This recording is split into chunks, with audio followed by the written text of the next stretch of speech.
Let's talk hull B. What is the hull B? First, you have to think about what is the hull C, which means you have to think about what is the hull A. And then you have to think about what really is the alphabet to you.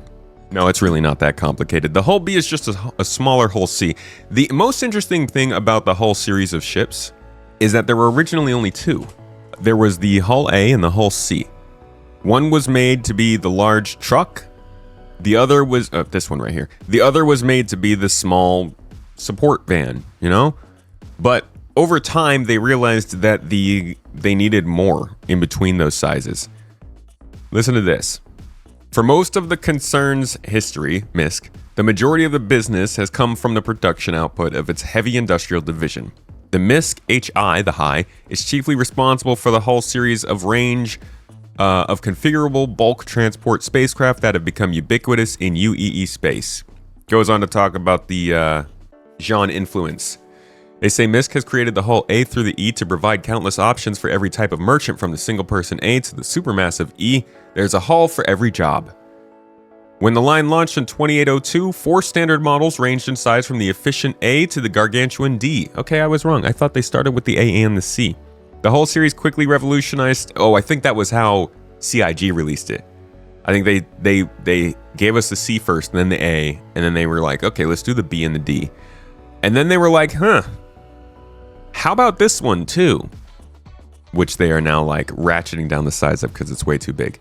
In 2820, here they talk about it, they developed their super freighter, the hull E, which has since become the de facto interplanetary bulk goods transporter with docks around the galaxy, moving cargo containers back and forth from the huge ships around the clock. Now the hull E, I mean, just think about like how long it takes to load or unload a hull C.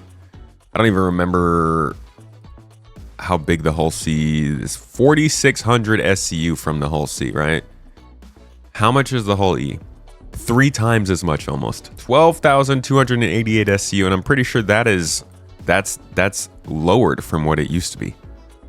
I think it used to be like in the 80,000s or something like that. Let's see. Yeah, right here in 2025. During the episode of Star Citizen Live Lots of Ship Talk, it was revealed that the cargo capacity of the larger hull series of ships has been reevaluated to reflect a more realistic gameplay experience. As the initial figures suggested that loading and unloading these ships would be excessively time-consuming, consequentially, the capacity of the hull E was adjusted from 98,000 SCU down to 12,000, dude. Even at 12,000, it's still 3 times as big as the hull C almost. It's basically going to be a team effort just to launch this thing. And I'm glad we have ships like that. I think there should be ships that genuinely you just don't see.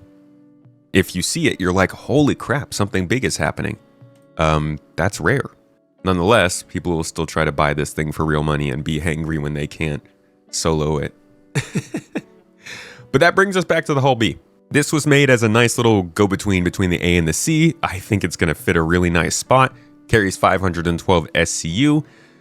It is a medium freighter of the whole series of cargo ships. It represents a more durable choice, frequently contrasted with other vessels of comparable cargo capacity. However, while those ships are designed for extended range exploration and various functions, the hull B, baby, serves solely as a cargo transport. They are commonly utilized as corporate support vessels, and it is not unusual to observe multiple ships in diverse liveries during a single journey. In contrast to the other larger vessels in the series, it possesses the ability to land on a planet while fully loaded. That's huge. That's probably the biggest benefit this thing has. It's going to look so awkward when it does it, but it is the largest hull series ship that can land on a planet, which means it might be the largest exterior cargo hauling ship that can land on a planet. And that's going to mean something because quickly loading and unloading ships will matter in the future. Just consider how a real game would handle this. They would definitely factor in where the cargo is being stored when in the future you have deliveries and you're like using the whole auto loading, offloading thing. The time that it takes to load and unload stuff, the money it takes, that will probably be impacted by the fact that this can store all its cargo on the outside. And at 512 SCU, you are able to store quite a bit. Let's see what that is comparable to in terms of SCU cargo. Let's say, I don't know, an Asgard? Way more than an Asgard. Let's say a caterpillar, I think, is around 600 something. 576 from the caterpillar. At 111 meters in length and 39 meters in width, you're going to be carrying about the same amount as the Hull-B with 512 SU at 49 meters in length and 15 meters in width. Is that 49 extended? That's probably not extended. But the size difference, like the amount of cargo you're going to be able to carry with this thing is crazy. The railing can land planet side, and that's why I was saying this might be the biggest one that can exterior load its cargo planet side, because I don't know what they're going to be doing with these boxes. They said they're working on them in the monthly reports, but they haven't been super clear about how these are going to be loaded and unloaded. If it's not as simple as just pulling the box off the spindle like it will be on the Hull-B, then this thing's still going to have a big advantage. It also has an interior, so you got living quarters. That means you're going to be able to run a bunch of really long distance multi-system trips in this, and that also matters. Again, thinking about the future of the game, we're going to have to pay when we stop off and stay somewhere. If you want to put your ship in a space station, you're probably going to have to pay the hangar costs for that. That's why we have hangars that we own at our home locations. We don't have to pay for those. Same idea. If you want to stay at that space station overnight and get a good night of sleep, you're going to have to pay for that. Otherwise, you could just stay aboard your ship somewhere off in deep space and not have to pay anything. So for longer term missions, having that living quarters is good as well. It's got a little bit of a defense.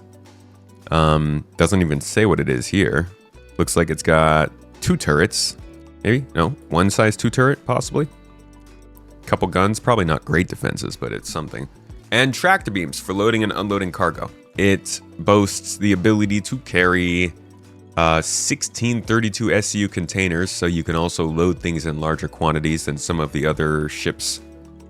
You might be using like 32 SU containers. I don't even know if those fit in the Caterpillar. So this is a really interesting package. It's a big time hauler without being too big, and it's fairly controllable by 1 to 2 people.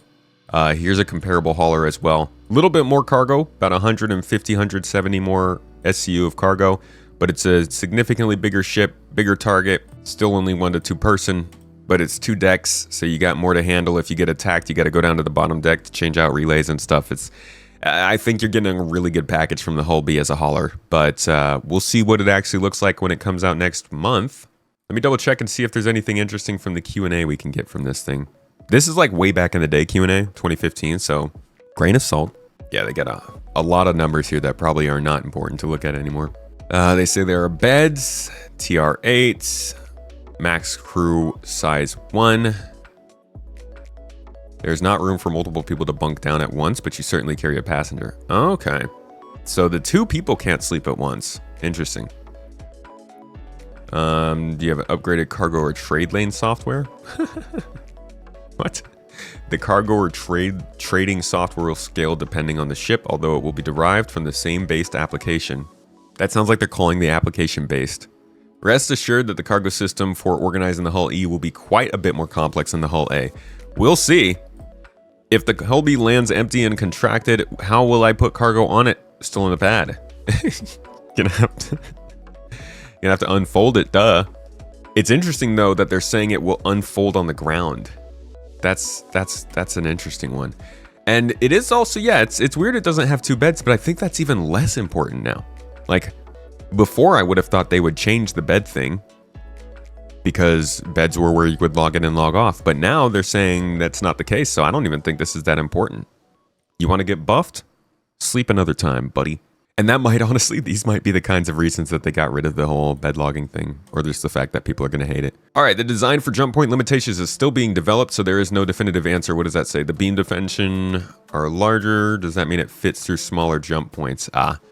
Yeah, that's not a thing anymore, except for transient jump points. Will every arm on the spindle need to be unfolded at the same time? They say the spindle arms can be unfolded individually. Okay, we'll see. We'll see. All of these answers, these are interesting answers that I don't think reflect the ship after they thought the design out and, like, you know, went through and figured out how cargo is going to work. So take all of that with a grain of salt, but that's the information we really do have at the moment. Besides that, We mostly know what we've seen from the hull A and the hull C, and we know the fact that it is coming out soon. It's on our ship tracking ship sheet. We get a very high confidence, confidence?